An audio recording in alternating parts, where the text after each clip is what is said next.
Just a Job is the podcast for the modern woman to redefine what success looks like. We highlight real women and their real stories.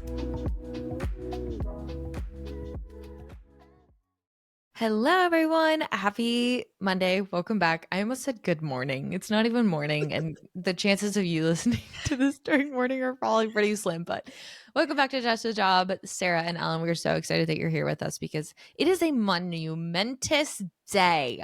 Ellen, share the good news. Congratulations to us because this is our 50th episode. What? I didn't even keep track of any of the numbers of how far we made until I was looking through Asana and I was like, oh my God, this is going to be number 50. 50, baby. We did That it. is so much. I don't think that like this time last year we would have been like, yeah, we're going to produce 50 episodes, but that's Here a we lot are. of time. I know. That's a lot of energy, a lot of people, a lot of amazing work. So yes, I love very that. proud of us. Look, Very we proud did of it. We us. made it. We're here to celebrate. This week we will be getting on airplanes and going to see each other again. More fun time. I'm so excited.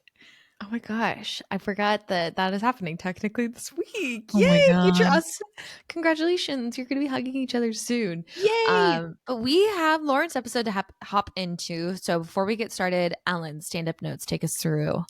Stand-up notes. Okay, first and foremost, if you don't follow us on LinkedIn, stop what you're doing and go follow us on LinkedIn because I recently reposted this article that the female lead posted. They did a survey of 8,000 women globally and they had key findings from specifically they interviewed working moms and there's several pieces of very interesting information that came out of this, but specifically that mothers who are, I'm going to just read this verbatim because me and stats, we know this from last time that I need to get this correct. Mothers are not receiving the support that they need when they go back to work, resulting in 47% of those who are unsatisfied planning to leave their job within the year. And they were talking, and then they go into detail more about like specifically what they're asking for when they do return to work. A couple of things like a specific designated area for pumping, flexible working hours, asking them what they need, flexibility for unexpected caring responsibilities, connections to a community. And then in the report itself, there's additional call outs of like 35% of returning mothers feel their work setup is unsustainable. Over half felt unsatisfied or neutral about the support that they received at work. And brand new moms simply wanted to be asked what they needed, which was 54% of that survey population. And that is a lot. And right now, with the age that we are, the friends that we have, we are working, would love to be moms one day. And knowing that this is potentially in front of us does not make it particularly more enticing. And if anything, maybe to put a positive spin on it, makes me want to advocate more and ask the new mom at work how she's doing, how can I support, what kind of flexibility can I offer when it comes to meetings, that kind of thing. And I found this report, I mean, it's 37 pages, so it's quite detailed, but I found this so interesting because it's not, and the other thing I found mostly interesting is it's not a US problem, which I thought it would be primarily, but they did surveys across specifically in the US, UK, and then globally. But it was just this overall theme of not feeling supported and unsatisfied with their current job and leaving because of the lack of support. Very interesting. Oh my gosh. It's never shocking, right? I know. But it's always like, okay, there's numbers behind this general sentiment that most people feel. And like, we're not mothers, but I think that it's important if you work with mothers, like you said, to like take this into consideration. If you are in a role that works closely with somebody that's a mom, like take that into consideration. Like maybe there's some additional flexibility or conversations or even just checking in, I think goes such a long way, especially this time of year with like the holidays and the craziness. We already know it's a lot, and then factor in children, childcare, traveling, all of these things. So wild. I know. And there's a couple of people that I work with that have young kids, and I secretly kind of love it when like the little one comes over and is like, mom, dad. And I'm like, bring them in, like, let them join this meeting, please. We need like a cute little face to look at. We need like comedic Mhm. relief. Please bring them in. And so it's like, I don't know if that's helpful or not, but it's just those little things where in a meeting or you need to move something last minute because of childcare, whatever it is, like it just goes without saying, but like be flexible and be kind to people. Geez, I mean, come on. Yeah, This and it'll study eventually tells us that. right, and it'll eventually come back to you at some point, whether it's Right. affects you directly or, like, someone you loved, I don't know. It also makes me think about the idea we talk obviously a lot about, like, maternity and paternity leave, and there's such an emphasis on focusing on that initial part of your transition from Right. becoming to becoming a parent and navigating those first, like, what, 12 to 18 weeks. The the child doesn't just, like, cease to exist after that, and, like, you don't just return to work and then all is normal. Mhm. Parenthood is forever, and I think it impacts you at any stage from year 1 through 18, you know? So, Mhm. that's good to know. Thank you for bringing that to the table. Anytime. Support a parent at work, period. There we go. The other one that I wanted to talk about is, have you seen the women in male fields industries Amazing. trend? It Yes. is every single one makes me chuckle. I'm like, I tried showing them to Tim and he didn't get it. And I was like, this is going to make me mad that you don't get it. So I'm not showing you anymore. And so I was like, I'll just repost them all on the Just a Job Instagram because that's the audience I'm going for, you know? I've Absolutely. loved seeing these. I think they are hysterical. Just I'm a majority of them are just like all in good fun. And apparently some of the men are getting quite unsettled with this, which I just think is even funnier. But It if you really don't know is. what we're talking about, just like go search the hashtag or something on whatever social platform you're on. They are so funny. Yeah, no, for sure. You have to follow up. That made me think I saw a meme, and God knows if this is even correct, but something about like International Male Day. And Yes. and somebody was like, "Mail day, dot, dot, dot, silence." And it was somebody like reposted it and then out of there. They were like, okay, but like, did you even organize it? Like, no, Did you which plan mail? anything? Yeah. Did you plan anything? No, because men don't plan. I've said enough. That is so funny. Yes. So if you need a good laugh, go check out both of those. Just go search and give a good scroll. Yeah, comedic relief to Yeah. lighten your Friday. Yes. The Sarah, only hit thing us. What you the got? only thing yes, so Ellen has been on the receiving end of it. Like, work has been so incredibly busy this week, and it's in the heat of the moment where you're just like, "I'm never coming out of this. I'm so emotional," and, like, I'd like to think that I'm, like, emotionally capable of separating myself from work, but the fact is I can't, and that is okay. And something that happened this week is I was like, "You know what? I'm gonna do something for myself that makes myself happy, and I'm gonna change my scenery because welcome to my office. It is a sad room that really doesn't have much character, and sometimes it makes me happy, and sometimes it feels like a jail cell. And this week, I was like, you know what? I'm busy as hell, but I have an hour where I don't have meetings, and I'm gonna walk to my coffee shop down the street, and I'm just gonna change my scenery. And you guys, it did a world of difference on my Mm. mental health. Like, I was still doing the same stuff that I would have at home, but I just removed myself from my home and from my office, and I don't know why. The rest of my day just was like so much lighter, whether it was actually lighter or I just felt better because I saw something different and I was around people and I was just like, "Oh, well that's a simple Hmm. remedy." Like, um so I guess this It's is my encouragement, like in the crazy busyness, if you can and have the ability and the flexibility to step away, I highly encourage it. Get out, see something, especially as the season's changing and it's like dark and gloomy and sad in your home. Like, get out and I don't know, just change what you're looking and what you're around. So it that was almost my like one. helps you focus better too. Mhm. And like if there's something that you know you have to get done and you got to crank something out, like literally go into a different room. Like Yeah. go do something different and bring yourself in a different environment. I literally took a walking meeting earlier this week and I was like, why haven't I done this more often? Like it was Mhm. so nice. you're outside, you're still working, getting things done, and you're getting some sort of physical movement at the same time. It was beautiful. Right. Fabulous advice, Sarah. Thank you. You're welcome. Well, we are going to head into Lauren's episode. Excited to share this one with you. Again, it's our 50th. So, hoorah, celebrations. I'm so proud of us. And we'll see you in the episode. Hey, everybody, we're going to jump into an interview with Lauren Cunningham.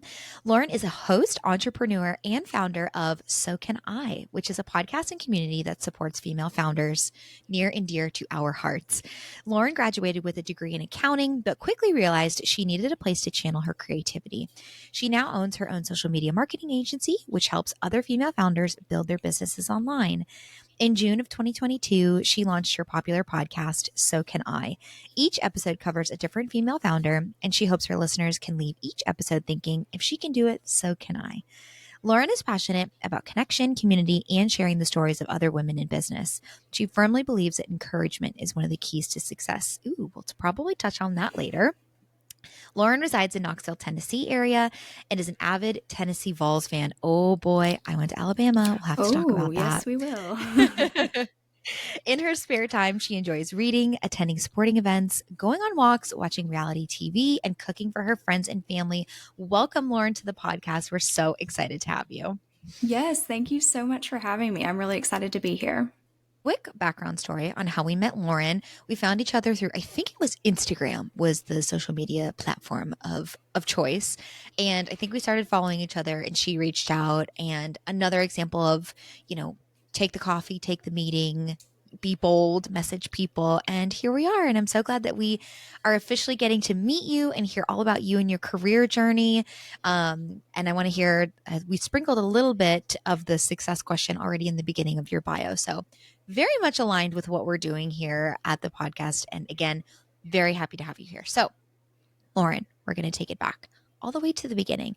Tell us, what did you want to be when you were growing up? That is such a great question. And I was kind of like reflecting before this interview started. And I think I was kind of all over the board, which is very true in my life today. So when I was really little, so my mom was a teacher. And so she taught second grade. And as a lot of little girls, I just wanted to be a teacher so bad. And so my mom stayed home with us after I was born. And so she had all this teaching material. I mean, she had everything that, just suddenly had to come to our house. And so, I remember using like her pointer with the apple on the end and like wearing she taught in the 90s. So, I mean, that's like classic, like she wore these vests with children, hanging off of them and like little apples and everything, so I had all of her stuff. And I just remember coming home from school every day and going straight to my room. I was very imaginative. So I would just play school after I got out of school. And I did love school. So it was kind of on brand for me. But so I would say I wanted to be a teacher all the way up until probably like middle school or high school. And then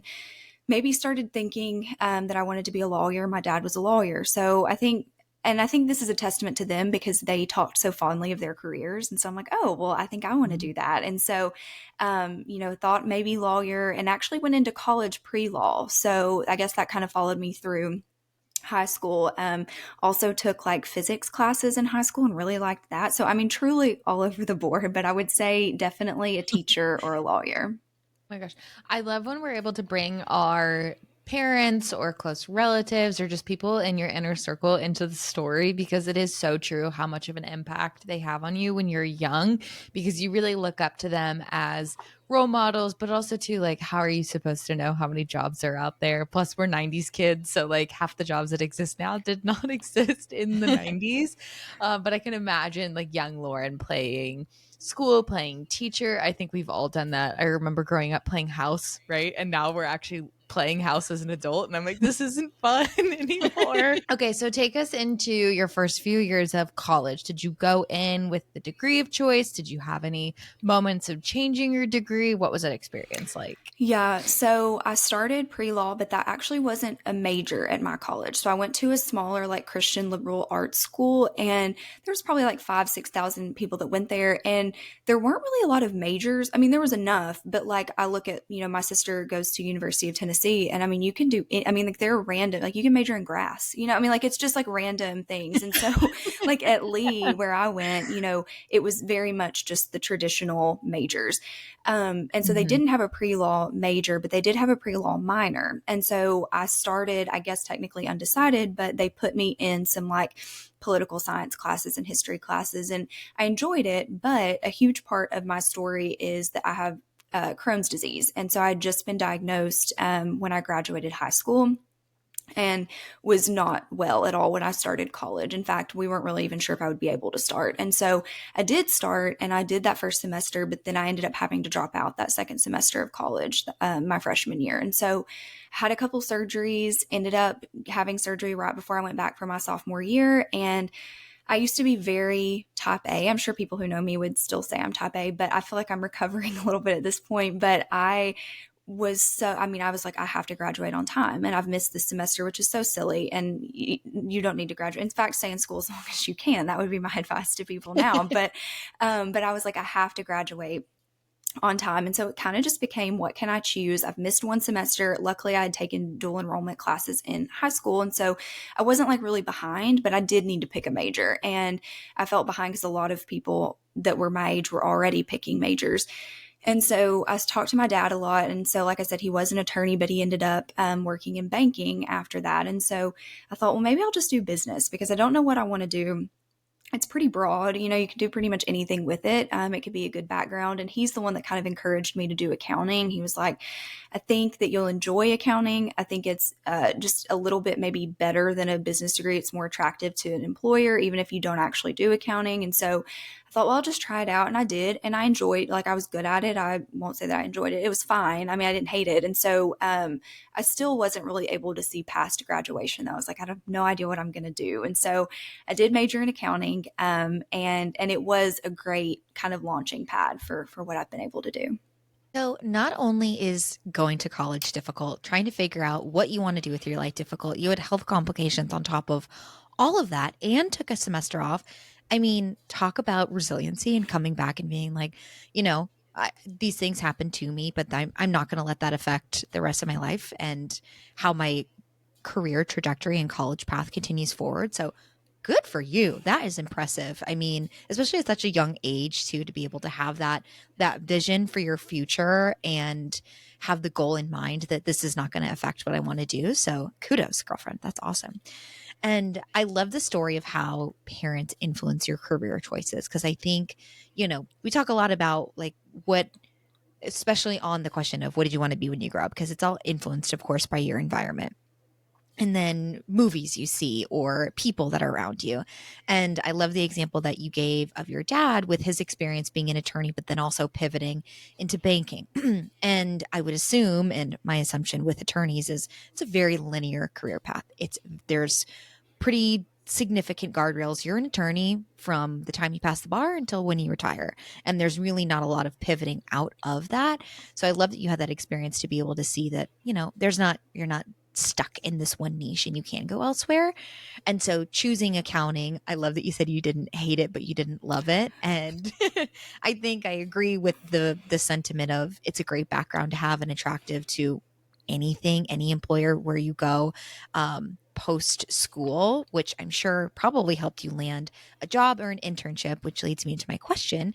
Did you have any internships during college? And if not, what was the first job out of school for you? Did. So that's actually a funny story. So the college I went to, you had to study abroad. So in order to graduate, you had to. Yeah, I Cool. know. It was Love awesome. that. So I ended up going, and it wasn't like you had to spend a whole semester. It was just, I think the minimum was like 10 days or something. So I went to Argentina and Uruguay for 3 or 4 weeks, and you got class credit and a professor would go with you. So one of our professors took a big group of students. And so I think there were like 25 of us, and he taught economics. And so when we got back from the trip, he asked if I wanted to be his like student worker, basically a TA. I wasn't like teaching any classes. So that was kind of like my first little, I think in high school, like I had been a teller at my dad's bank, but that was like my first like real kind of like job. And I loved being able to like be kind of close to the professors. They all knew you when you were up there kind of working on things. And so that was like my first job.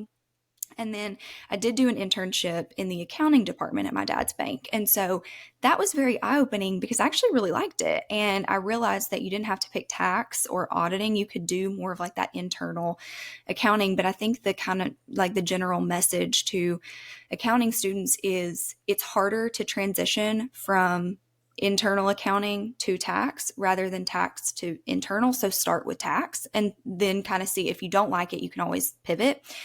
So when I graduated, I had no idea really what I wanted to do. I had no, like, I liked government and nonprofit accounting, but there's not a lot of those jobs out there. And so I ended up just getting an opportunity to work part time while I was getting my MBA. And that was going to be at like a smaller tax firm in my hometown. And so I took that job. I graduated in 2019. So that was 10 months before COVID happened. And so I worked there for about 10 months. And then when COVID hit, because I do have Crohn's disease, my immune system's compromised, I ended up leaving that job because I couldn't work from home. And, everybody's like, oh, 2 weeks and we'll flatten the curve. And then obviously COVID ended up that's not what happened. And so I was like, I'll just go home for a few weeks until this is like safe for me to be back. And it obviously never really ended up being safe for me to be back. And so I then again kind of had to pivot. And so I was still getting my MBA, which was, great. But I think the biggest thing I learned at that job was that I didn't like it, which I know sounds terrible, but it was such a great learning experience. There's nothing wrong with the job itself. Like the company was fine, like the people were fine.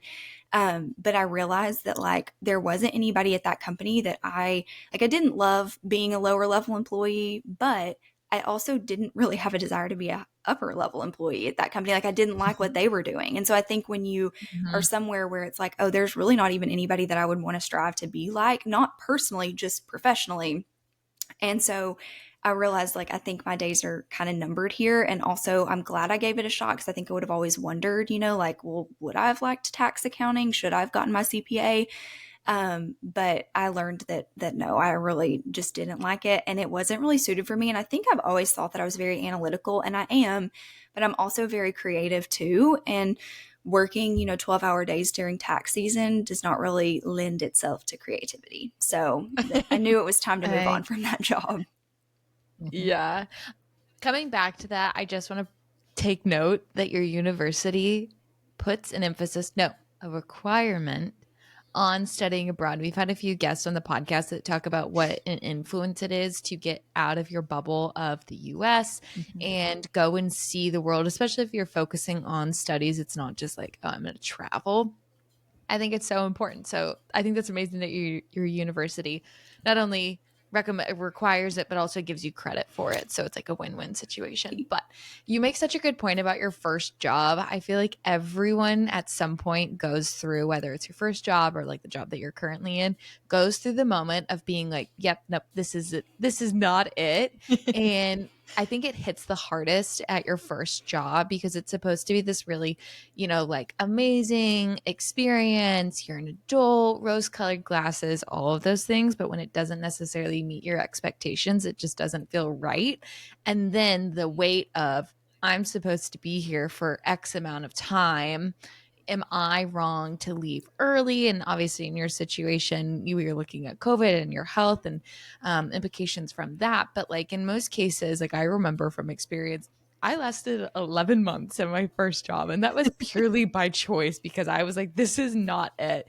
So I can imagine there's a lot of listeners out there that experience that saying like, this isn't it. But I think to your point, going in and trying what you knew was going to be like the hardest and saying like, okay, yeah, no, I tested those boundaries. I experienced, this setting. It's not right. And that's fine. And there's no amount of time that means that you're supposed to like stay there. So on to the next part of your story. So COVID hits. How did that impact you, your health, your job outlook, everything? Where does kind of March 2020 take us? Oh my goodness. Yeah, I feel like that was such a weird time regardless of like what age you were or what you were going through, but like having just graduated and like it had been 10 months and you're like, okay, I think I'm finally figuring out this like post-grad thing, and then all of a sudden it's like, okay, never mind. Nope, I have no idea what I'm doing. And so like I said, my having Crohn's disease is a big part of just my overall journey and also my career journey because I knew during that time when I was having that job, I was not really well. I was having a lot of flare ups, and I think it was very much due to stress, but also just not really knowing how to really take care of my body, like after, because I'd been in school my whole life, and so I've been on the school schedule. And so suddenly you're kind of like, opened up to this new world of like, okay, I have to like work every single day. Like, I can't believe this. And so I think that was a huge part of, me getting into health and wellness. And so I remember like when I would get home from work, I would just search like health and wellness, not degrees, because that's another thing. Like, I'd spent 4 years in school and I didn't want to get another degree. Like, I also was already getting my MBA. And so it was like, okay, I've picked this. Like, not that you can't ever change, but like, I didn't want to have to go back to college. And, I'd looked into like becoming a registered dietitian or doing something like that. And that's like 6 more years of school. And so I was looking for kind of just, is there any program out there that I could just, get into health and wellness and it not take 5 years to get into it. And so I found one, the Institute for Integrative Nutrition, and I polled a lot of people. I asked a lot of questions, and it seemed like it was a respectable, certification without having to go back to college. And in fact, some universities even recognize it and will give you college credit for it. And so I decided that that's what I was going to do.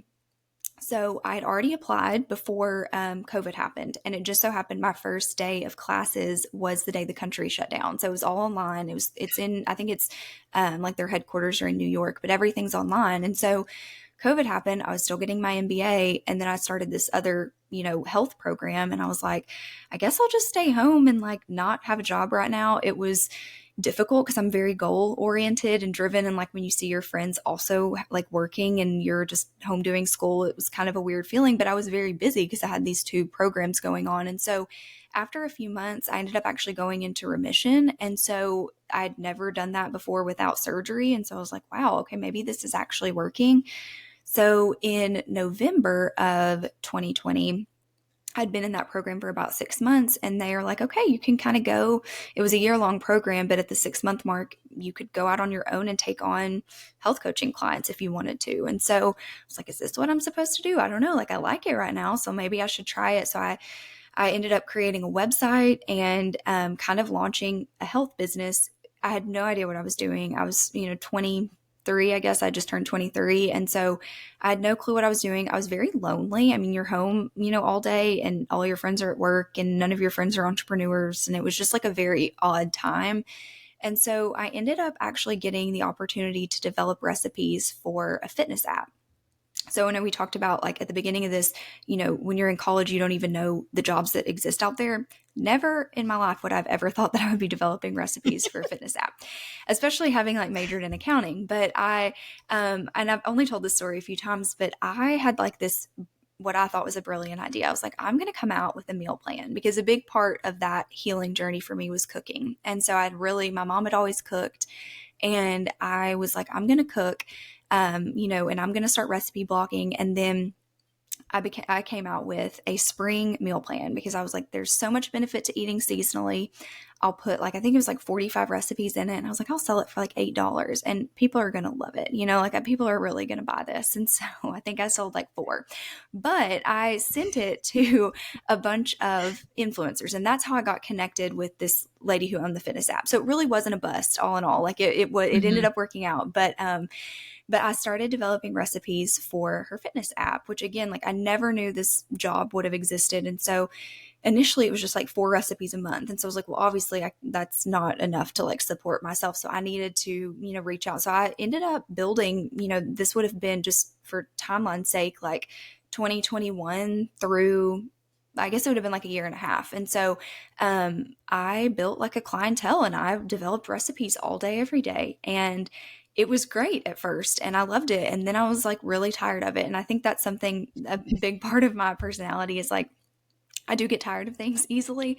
And so staying home and being in the kitchen all day, and then also like staring at my computer and typing up recipes and editing photos and videos was just not, it was not conducive to like, I think working from home is so attractive, but then sometimes you do miss that like office camaraderie, or at least just like having coworkers or people to talk to.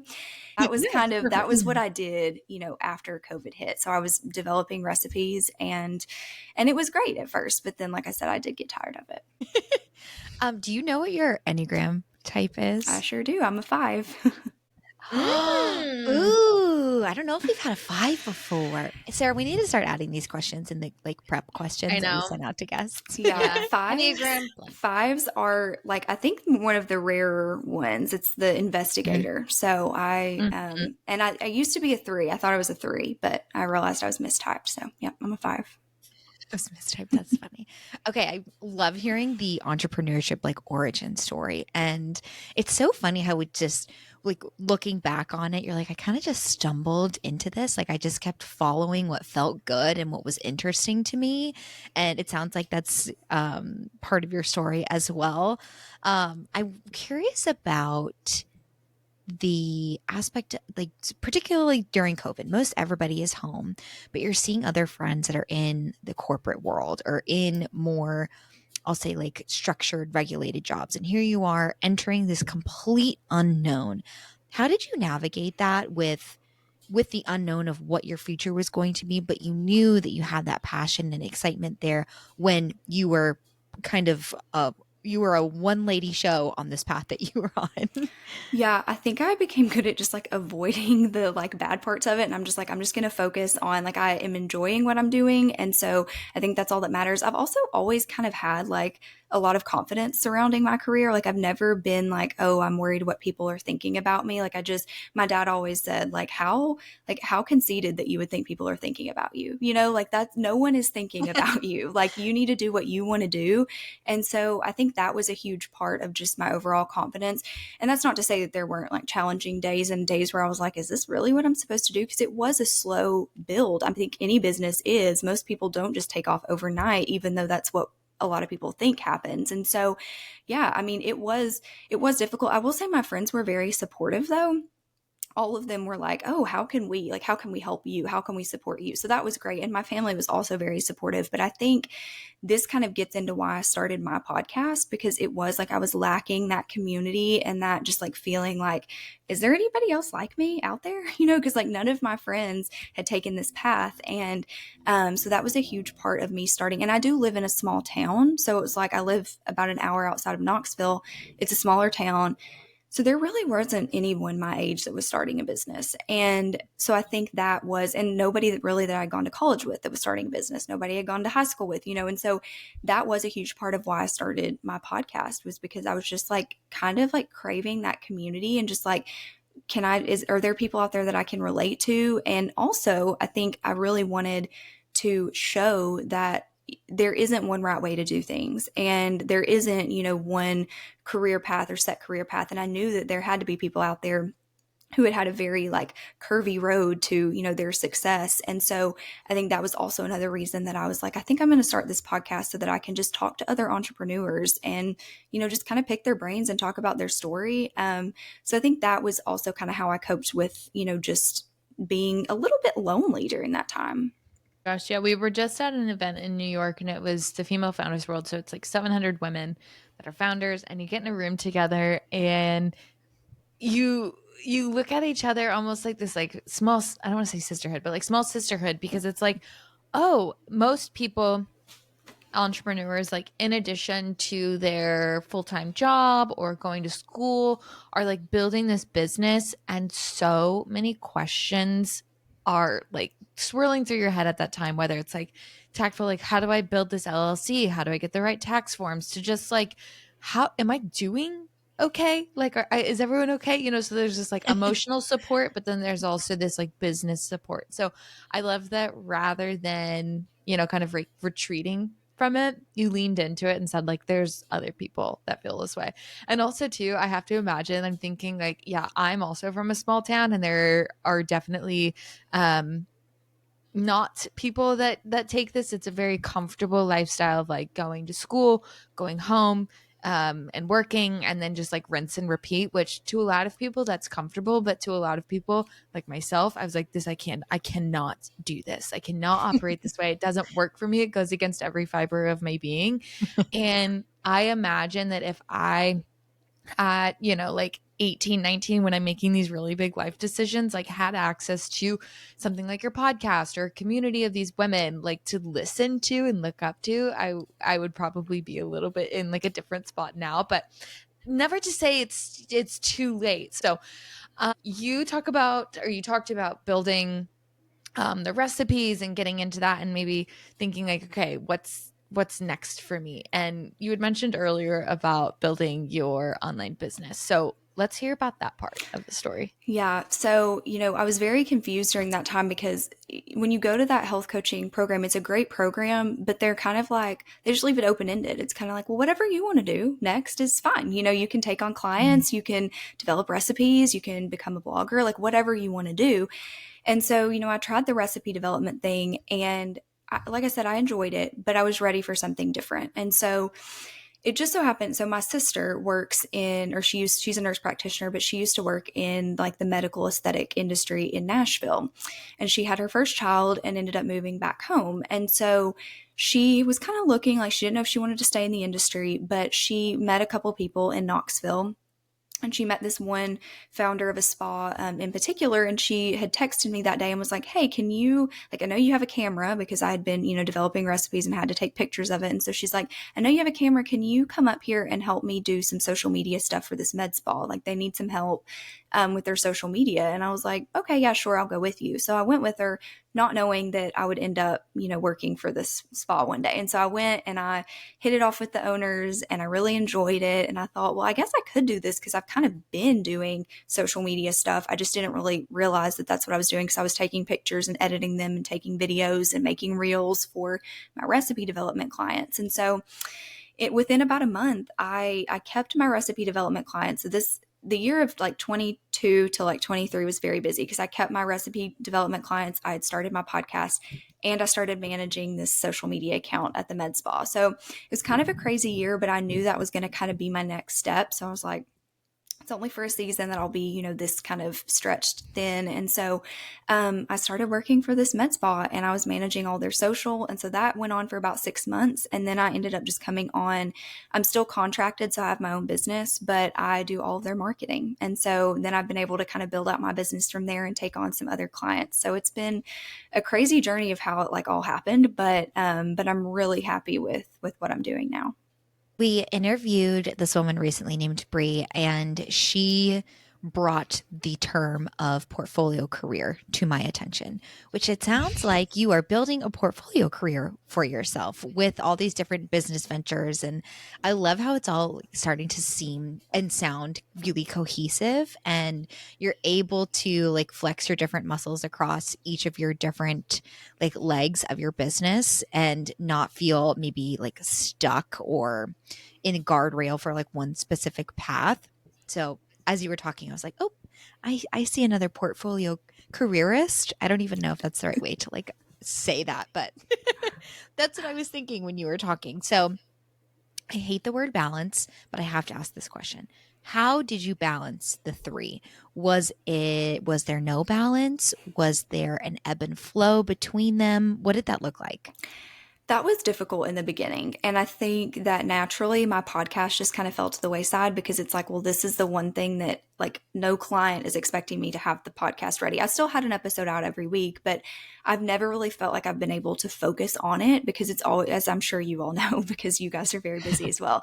Like it just is always that last thing. And even though I want to prioritize it, during that season, I really couldn't. Balance is a tricky one because I feel like there are seasons where you probably do feel really balanced, and then there are just going to be seasons where you just don't. But I think always trying, my main goal from day one was to have a job where I don't have a lot of stress, because stress is a huge trigger for me health wise. It's a huge trigger for everybody. I mean, honestly, that should be something most people are, focused on. But so I think that making sure that even though some days I was a little bit overwhelmed, like I'm not doing brain surgery, like if I don't get this posted on social media, like no one's going to die. It's going to be fine. And so I think just realizing that like your job is not dependent, like other people's lives are not dependent on your job. Now, if you're a doctor, then obviously, but like, being a social media manager is not life or death. And so I think just kind of reframing it as, also like reframing it as like, I get to do this. Like I get to do something that I'm passionate about, even though it's busy in this season, even though it feels like a lot right now.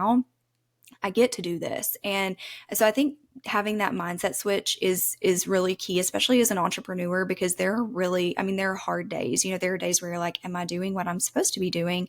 Should I change things up? But like just reframing that and being like, no, I get to do this and I'm here for a reason. So I think that's kind of how I got through that really busy season. And in fact, I ended up keeping the recipe development clients until like the end of 2023. So I've only not been doing that for a year. So I ended up doing both of those things for about, I guess, a little over a year. So it was busy, but it was still manageable. And I just really had to get really clear on like time blocking and planning. I got really good with making my schedule, and now that I'm not doing it, my schedule is a little bit more flexible, which is really nice. But yeah, I think just making sure that you are time blocking and keeping your, schedule really clean is important.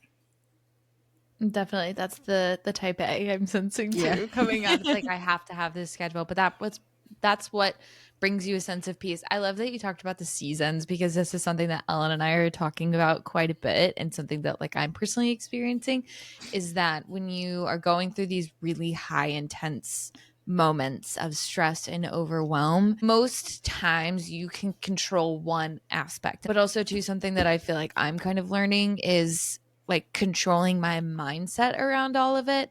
And some like silly things that I feel like I'm implementing, maybe this can be useful to other people. If you go to YouTube and type in beta waves, there's like 8-hour playlists of beta waves. And guys, I'm like instantly calm, because so much of my stress, at least, and I think a lot of people can relate to that, is self-induced. And it's a lot of that poor self-talk, and it's just like, I'm stressed, instead of saying like, I can control my stress. I don't let stress control me. And I get a lot of this sounds like woo-woo, but that's something that's been helping me a lot in the past few weeks. So if you're listening after the podcast, go listen to some beta waves or gamma waves. Like, give your If it brain a works, little, it works. yeah, give your brain a little massage. So I want to dig into your podcast, because this is something that like you created for a community. How are things going? Anything, on the horizon that you're really, really excited about? Anything that you're like, oh, I tested this and maybe it's not working? Like general sentiment around So Can I? Yeah, no. When I started it, I really had no idea what it was going to turn into. I actually didn't really, for a while, I sat on the idea because I was just like, I don't really know. Do I want it to be more health and wellness focused? What do I want to do? And so I'm glad it turned into what it is today. But I have been reflecting on it a lot, just because I don't know when this will come out, but, we're recording this at the end of the year. And so I've been reflecting on like, well, what are my goals for the next year? Like, dude, what should I have, like, listen goals or download goals, or just, what are my goals? And, I think I've been recently putting episodes on Pinterest. So I don't know if you guys do that to yours, but like having pins on Pinterest, apparently it's supposed to be, because it's evergreen content. So I don't know. We'll see. I'll let you know if it works. But because of that, I started with episode 1, and I was putting, just a pin on Pinterest in the link. And so I was listening to some of like my earlier episodes, and they are so bad. Like, I sounded terrible. I sounded like I didn't, and I've had this mic from day one, and I don't know if I just didn't have it hooked in properly, but I did not. I mean, the audio quality is bad. My voice is shaky. I sound like I have no idea what I'm doing. And yet people still listened. And so I've been able to build it up. I sound so much better today, but I think I've just been kind of reflecting on like, wow, it's such a blessing to be able to be a beginner at something. And then also, like, even though there are times where I probably did fall flat on my face, I didn't know what to ask, the guest next, because it is difficult to, guide a conversation, as you all know, but I kept going.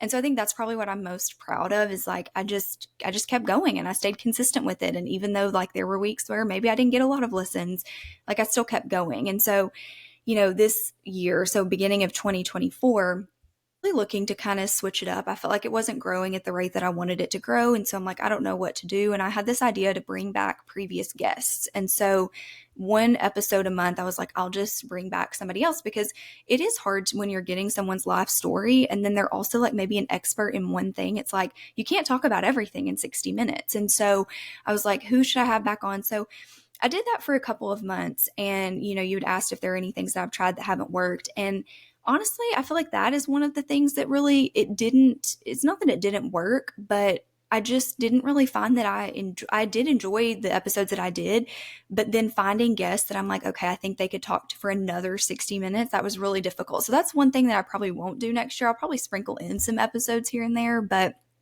moving forward, I think it's more just like more of the same. I mean, I'm really enjoying getting to connect with people. I'm hoping to grow my social media more this year. It's funny because I'm a social media manager for other people, and then I often just don't even do my own. So I'm hoping to grow the podcast social media more.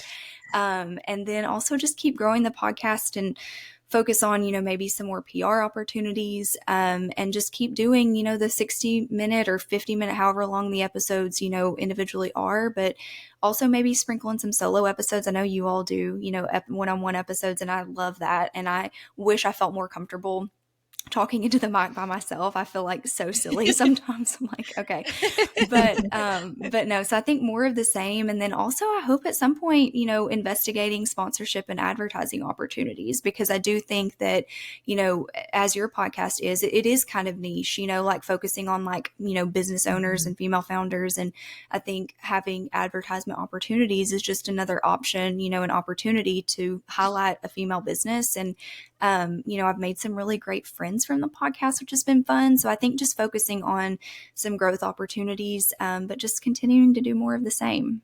100%. Showing up is sometimes the hardest thing. So kudos for you for continuing to do that, and knowing that not every episode is going to be a rock star episode, but you're doing it, especially weekly, by yourself. Yeah. Yeah. Yeah.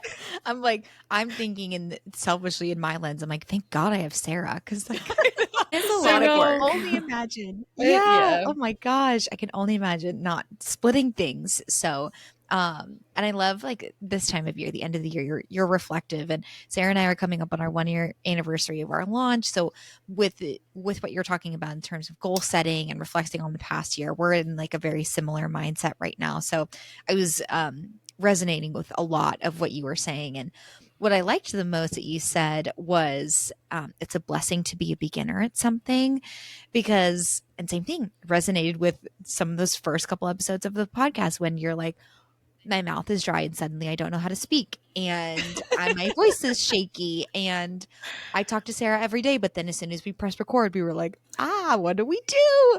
And it made me laugh because I'm thinking of it in the same lens of the beginning with us. But I love that the sentiment is it's a blessing to be a beginner at something, because you don't, everyone has to start from somewhere, it's everyone is a beginner at something at some point in any way, shape, or form, and kind of grounding in that it's a universal experience and it's not just a solo person event, I think is really important. And I liked that perspective as well. So you were talking about wanting to do sponsorships, et cetera, in the future. Are you hoping to take the podcast as your full time, or are you hoping to continue to do both podcasting and social media management in tandem going forward? I don't really know. I think the answer would be yes. I would love to take the podcast full time and it be my job. I think that would be so fun. I think it would be great also to not really have to depend on other people and clients. I mean, you just never know, especially I think with COVID, it's like, everybody thought their job was super secure in 2020. And then all of a sudden it was like, oh, no, it's not. And so I think at least having something you can fall back on is really important. But, we talked about how our parents influence us. My dad, he has done a lot of different things in his career, and I don't think I've really realized it, but he was an attorney, then worked in banking, and he retired a few years ago, and he bought a title company. And so now he's like, okay, well, maybe you can come and work for me a couple of days a week and try to learn this so that you can, be more involved in it one day. So I think, I do have some options, but I do enjoy social media management. I do like what I'm doing. So I think, again, I'll try to juggle it all while I can. But I would love for the podcast to grow more. I think that is ultimately the goal, and who knows what will come out of it. I mean, I have no idea. I've seen people with podcasts do so many different things, and I think that's awesome. And so I'm open to whatever happens. Mm-hmm. Everything will unfold at the time it's supposed to. Yes. Let's get into the big question. How do you define success for yourself, Lauren? That's such a great question. I think that a few different, ways. Flexibility has always been important to me. I think that having flexibility, whether it's with your time or, financially, has been, always kind of like a pillar of why I do what I do. But I also think that one way that I feel successful is when I wake up and I'm passionate about something. And it doesn't necessarily have to be your job, because like I know a lot of people have to be in the job that they're at and they're not necessarily passionate about that. But that's how I felt, a year and a half ago. And that's why I started the podcast. And so it's like, find something that you're passionate about. And I think that's ultimately what drives success, is like if you wake up every day and you're like, oh, I want to do this. Like there's something in my day that I want to do. I think that's kind of when you're truly successful. And so, I think just maintaining that passion. And for me, if I'm not growing or getting, or learning, I get bored with things. And I think that's, true in my career journey, is like if I get bored, I'm just kind of like, I don't want to do this anymore. And so I think always making sure that I'm growing and learning and have that passion in my life is when I am successful and when I feel more successful. So I don't think it's necessarily like a number in the bank or, a number of downloads or whatever, but I think just having that passion in my life is when I feel successful. I love that you said that it doesn't have to be a metric, because sometimes tying Mm-hmm. success or a goal to a number can be helpful, but then it just, I think it ruins it sometimes. And going off of more of like a gut feeling of, does this feel right to me in this moment, is to tie to your definition of success, is what makes you happy and is fulfilling to you. So I love that call out too. All right, we're going to jump into some rapid fire Okay. questions. All right. Lauren, what is one thing you cannot live without to make it through the workday? Asked me this like 4 or 5 months ago, I would have said Diet Coke, but I have stopped drinking them. So I feel very proud of myself. I know. Now I Yeah, did I was have gonna say, one. I saw one there. Yeah, I did have one the other day, because they have the little Christmas Santa on them now. I'm like, I can't turn this down. But I've been more on like Oh, a yeah. sparkling water kick. So more of a LaCroix, which I'm sure is also equally as bad for you. But I would say one thing I Yeah. can't live without would be my lunch break. So when I am like on site with a client, I need that break. Like I'm someone that really does, like if I'm going to be super productive, then let me work for an hour straight and then take like a 5-minute break. So I think definitely that lunch break, just being able to just kind of decompress. That's something that I can't live without. I think I need to take a note out of your book, because that's something that on the priority list usually always falls towards the bottom. Not healthy. It's not healthy. Don't listen to me. I'm over here being the opposite of you, drinking Diet Coke and not taking my lunches. Hey, it's okay. Balance, baby. No, I'm just kidding. Okay, let's see. So this might be in person, hybrid, or remote. I know that you are, I would say hybrid, right? Yes. Yeah, I would say Yeah. hybrid. I definitely love the hybrid schedule, because you do get the flexibility of Mhm. like being home. So I typically am on site with clients 2 days a week and then home 3 days a week, which I love, because it gives me the Nice. opportunity. Like if I have doctor's appointments, which is just something that as someone with a chronic illness, I have to be aware of. And so, I was getting infusions every 6 weeks at one point, which having having to take PTO or something for that would have been terrible. So being able to be flexible Mhm. has been great. So I think, I tried the in person, I've tried the, fully remote, but I think hybrid is definitely my favorite. Now, I know that your time in, I'll say, like the more corporate world was shorter. However, what is your favorite or least favorite corporate catchphrase? Ooh, that's a good one. Okay. So something that I don't even know that we talked about it really at work, but when I was getting my MBA, we always talked about how the tone is set at the top of an organization. And I loved that phrase, because it has rang true in every single work experience that I've had. It's like, well, if management is one way, then that's how the employees are going to be. So I think that would be my Mhm. favorite little, piece of advice or corporate, slogan. I like Mm. that. Yeah. The waterfall effect Mhm. for energy, how you show up. Totally. And last question.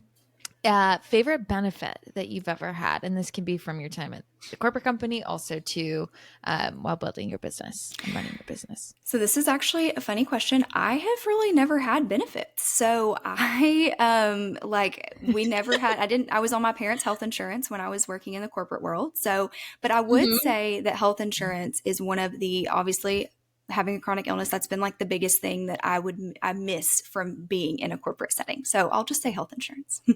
That's a good practical answer. I love that. All right, Lauren, thank you so much for being here Yes, today. thank I you. really enjoyed hearing about your experience. And everyone, please make sure you go check out Lauren and the So Can I podcast and give it a listen. Very similar vibes. If I'm at will to say that we are inspired by the work that you do. And I hope that we can provide a little inspiration over to you and your listeners as well. Absolutely. Thank you so much for having me. Wonderful. We'll be sure to include all the places that you can, again, find Lauren and her podcast, So Can I. Thank you, everybody, for listening. And remember, it's literally just a job.